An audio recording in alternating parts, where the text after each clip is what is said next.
জানিয়ে দিব হাতে থাকা সর্বশেষ আপডেট বাংলা সংবাদ। প্রথমেই সংবাদ শিরোনাম, আইনশৃঙ্খলা পরিস্থিতির উন্নতি না হলে রাজপথে নামার হুঁশিয়ারি ছাত্রদলের।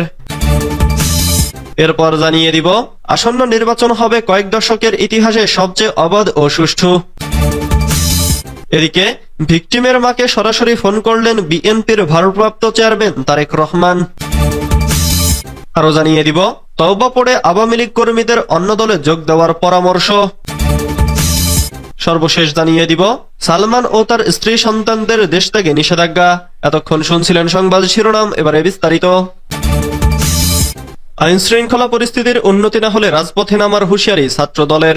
নারী নিপীড়ন বন্ধ সহ আইন শৃঙ্খলা পরিস্থিতির উন্নতি না হলে রাজপথে নামার হুঁশিয়ারি দিয়েছে বাংলাদেশ জাতীয়তাবাদী ছাত্রদল।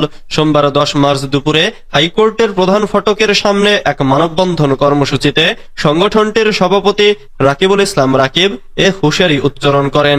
তিনি বলেন, অন্তর্বর্তীকালীন সরকারের কর্মকাণ্ডে ব্যাঘাত ঘটে, আজ পর্যন্ত কোনো কর্মসূচি দেয়নি, কিন্তু যদি এ ধরনের ঘটনা অব্যাহত থাকে, নারী নিপীড়ন অব্যাহত থাকে এবং সুষ্ঠু বিচার আমরা না পাই, আমরা বলতে চাই অতি শিগগিরই ছাত্রদল আবারও রাজপথে নামতে বাধ্য হবে। তিনি আরো বলেন, আমরা অনুরোধ জানাচ্ছি বাংলাদেশের পুরো ছাত্র সমাজের অনুভূতি বোঝার চেষ্টা করুন। মাগুরার সেই শিশুটির ধর্ষকদের বিচার অতি দ্রুত সময়ে নিশ্চিত করেন। দয়া করে আজকে থেকে আরো বেশি সচেষ্ট হন। রাকিবুল ইসলাম রাকিব বলেন, ধর্ষণ, নারী নিপীড়নের বিচার দ্রুততম সময়ে নিশ্চিত করেন। অবশ্যই আইনশৃঙ্খলা পরিস্থিতি উন্নতি করতে হবে। আইনশৃঙ্খলা পরিস্থিতির উন্নতি যদি না করেন, তাহলে আমরা আপনাদের দিকে আঙুল তুলতে বাধ্য হব। তিনি বলেন, যেভাবে ছিনতাইকারীরা সন্ধ্যা হলেই ঢাকা বিশ্ববিদ্যালয়ের শিক্ষক, এমনকি ছাত্রদলের নেতাকর্মী সহ সাধারণ ছাত্রছাত্রীরা আক্রান্ত হচ্ছে। আপনারা দেখেছেন নারায়ণগঞ্জে ছাত্রদলের আমাদের ভাই অপূর্বকে ছুরিকাঘাতে হত্যা করা হয়েছে। এই ঘটনা দিনের পর দিন বেড়েই চলেছে। সেজন্য আমরা স্পষ্টভাবে দাবি করছি, আপনারা আইনশৃঙ্খলার দ্রুত উন্নতি করুন। আসিয়া সহ বিভিন্ন ধর্ষণ ঘটনার দ্রুততম সময়ে তদন্ত শেষ করে বিচার সম্পন্ন করুন। আসন্ন নির্বাচন হবে কয়েক দশকের ইতিহাসে সবচেয়ে অবাধ ও সুষ্ঠু, বলেছেন ডক্টর ইউনূস। দেশে গত কয়েক দশকের ইতিহাসে সবচেয়ে অবাধ ও সুষ্ঠু নির্বাচন অনুষ্ঠিত হবে এবার, অর্থাৎ আসন্ন ত্রয়োদশ জাতীয় সংসদ নির্বাচন। ব্রিটিশ সংবাদ মাধ্যম দ্য গার্ডিয়ানকে দেওয়া এক সাক্ষাৎকারে এমনটি বলেছেন অন্তর্বর্তীকালীন সরকারের প্রধান উপদেষ্টা ডক্টর মোহাম্মদ ইউনূস। তিনি আরো বলেন, এবছর ডিসেম্বর থেকে আগামী বছর মার্চের মধ্যে যে কোনো সময় নির্বাচন অনুষ্ঠিত হতে পারে। তবে দ্য গার্ডিয়ানকে নবগঠিত দল জাতীয় নাগরিক পার্টির আহ্বায়ক নাহিদ ইসলাম বলেছেন, দেশের বর্তমান আইনশৃঙ্খলা পরিস্থিতিতে অবাধ ও সুষ্ঠু নির্বাচন আয়োজন করা সম্ভব নয়। গণমাধ্যমটি বলছে, ইতিমধ্যে ক্ষমতায় ফিরতে মরিয়া হয়ে উঠেছে বাংলাদেশ জাতীয়তাবাদী দল। ইউনূসের বৈধতাকে প্রশ্নবিদ্ধ করে নির্বাচন অনুষ্ঠানের জন্য তার উপর ক্রমবর্ধমান চাপ প্রয়োগ করছে দলটি। বিএনপির জ্যেষ্ঠ নেতা আমির খসরু মাহমুদ চৌধুরী গার্ডিয়ানকে বলেছেন, এই সরকার সহসাই নির্বাচন দিতে চাচ্ছে না। সংস্কারের জন্য এদের কোনো ম্যান্ডেট নেই, এটি কেবলই অন্তর্বর্তীকালীন একটি সরকার। ব্রিটিশ এই গণমাধ্যমটির প্রতিবেদনে বলা হয়েছে, গত আগস্টে মোহাম্মদ ইউনূস যখন দেশে ফিরলেন, তখনও বাংলাদেশের রাস্তাগুলো ছিল রক্তে ভেজা।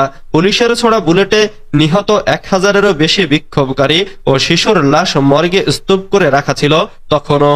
ক্যালেন্ডারের পাতায় তখন 5 আগস্ট 2024। ছাত্র জনতার অভ্যুত্থানের মুখে সেদিন পতন হয় আওয়ামী লীগ সরকারের। এরপর দেশ ছেড়ে হেলিকপ্টারে চড়ে ভারতে পালান ক্ষমতাচ্যুত প্রধানমন্ত্রী শেখ হাসিনা। ভিকটিমের মাকে সরাসরি ফোন করলেন বিএনপির ভারপ্রাপ্ত চেয়ারম্যান। হ্যালো তারেক বলছি, আসিয়ার সাথে যারা অন্যায় করেছে তাদের বিচারের জন্য যা দরকার ব্যবস্থা করব। মাগুরায় নির্যাতনের শিকার শিশুটির মায়ের সঙ্গে ফোনে কথা বলেছেন বিএনপির ভারপ্রাপ্ত চেয়ারম্যান তারেক রহমান। ওই সময় ওই শিশুর বর্তমান পরিস্থিতির খোঁজ খবর নেন এবং সব ধরনের সহযোগিতার আশ্বাস দেন তিনি। শনিবার 8 মার্চ সেই শিশুর মায়ের সঙ্গে কথা বলে শিশুটির শারীরিক অবস্থার খোঁজ নেন তিনি।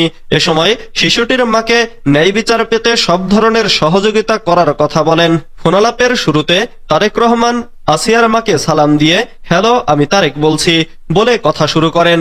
ফোনালাপে তারেক রহমান ন্যায় বিচার পাওয়ার আশ্বাস দিয়ে বলেন, আমাদের পক্ষ থেকে সব ধরনের চেষ্টা করব শিশুটির সঙ্গে যারা অন্যায় করেছে তারা যেন আইন অনুযায়ী শাস্তি পায়। তারেক রহমান আরো বলেন, শিশুটির চিকিৎসার জন্য যা প্রয়োজন আমরা চেষ্টা করব আমাদের দলের অবস্থান থেকে। ঢাকা মেডিকেল কলেজ হাসপাতালের সামনে সাংবাদিকদের কাছে শিশুটির মা তারেক রহমানের সঙ্গে ফোনে কথা হবার বিষয়টি নিশ্চিত করেছেন। তওবা পড়ে আওয়ামী লীগ কর্মীদের অন্য দলে যোগ দেওয়ার পরামর্শ। আওয়ামী লীগ কর্মীদের তওবা পড়ে অন্য দলে যোগ দেওয়ার পরামর্শ দিয়েছে জাতীয় নাগরিক কমিটির সাবেক যুগ্ম সদস্য সচিব রাফে সালমান রিফাত। তবে এর আগে মন মগজকে ফ্যাসিবাদ মুক্ত করতে বলেছেন তিনি। আজ সোমবার নিজের ফেসবুক পেজে এক পোস্টে এ পরামর্শ দেন রাফে।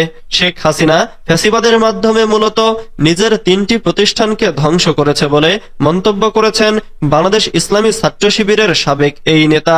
সেগুলো হলো দল আওয়ামী লীগ, মুক্তিযুদ্ধের আওয়ামী চেতনা, ব্যক্তি শেখ মুজিবুর রহমানের ইমেজ। রাফে বলেন, 24-এর অভ্যুত্থানের মধ্য দিয়ে এই 3টি ইনস্টিটিউট বলা চলে ধ্বংসপ্রাপ্ত হয়ে গেছে। এই কথা খোদ আওয়ামী সমর্থকেরাও বলেন বা স্বীকার করেন। আওয়ামী লীগের সমর্থক গোষ্ঠী এই সর্বাত্মক ধ্বংসের জন্য শেখ হাসিনার বিরুদ্ধে বিট্রেড ফিল করেন।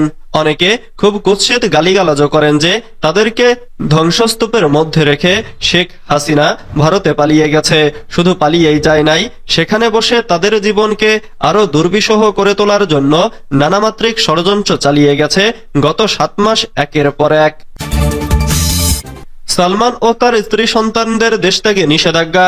পতিত স্বৈরাচার শেখ হাসিনার সাবেক উপদেষ্টা সালমান এফ রহমান, তার স্ত্রী সৈয়দা রুবাবা রহমান, ছেলে আহমেদ শায়ন ফজলুর রহমান, ভাই আহমেদ সোহাইল ফসিহুর রহমান ও আহমেদ সোহাইলের ছেলে আহমেদ শাহরিয়ার রহমানের বিদেশ গমনে নিষেধাজ্ঞা দিয়েছেন আদালত। সোমবার দুর্নীতি দমন কমিশনের আবেদনের পরিপ্রেক্ষিতে এ আদেশ দেন ঢাকার মেট্রোপলিটন সিনিয়র স্পেশাল জাজ জাকির হোসেন গালিবের আদালত। সাংবাদিকদের এ তথ্য জানান দুদকের জনসংযোগ কর্মকর্তা আক্তারুল ইসলাম। তিনি বলেন, দুদকের পক্ষ থেকে সালমান এফ রহমান সহ 5 জনের দেশ থেকে নিষেধাজ্ঞা চেয়ে আবেদন করা হয়। আবেদনটি মঞ্জুর করেছেন আদালত। তাদের দেশ থেকে নিষেধাজ্ঞা চেয়ে আবেদন করেন মামলার অনুসন্ধানকারী কর্মকর্তা দুদকের উপপরিচালক মোহাম্মদ জয়নাল আবেদিন। আবেদনে বলা হয়, সালমান এফ রহমান ও অন্যান্যদের বিরুদ্ধে শেয়ারবাজার জালিয়াতি, বিভিন্ন ব্যাংক থেকে প্রায় 36,000 কোটি টাকা ঋণ গ্রহণ করে আত্মসাৎ সহ হাজার হাজার কোটি টাকা বিদেশে পাচারের অভিযোগের অনুসন্ধান চলছে। এ অবস্থায় সুষ্ঠু অনুসন্ধানের স্বার্থে তাদের বিদেশে গমন রহিত করা একান্ত আবশ্যক।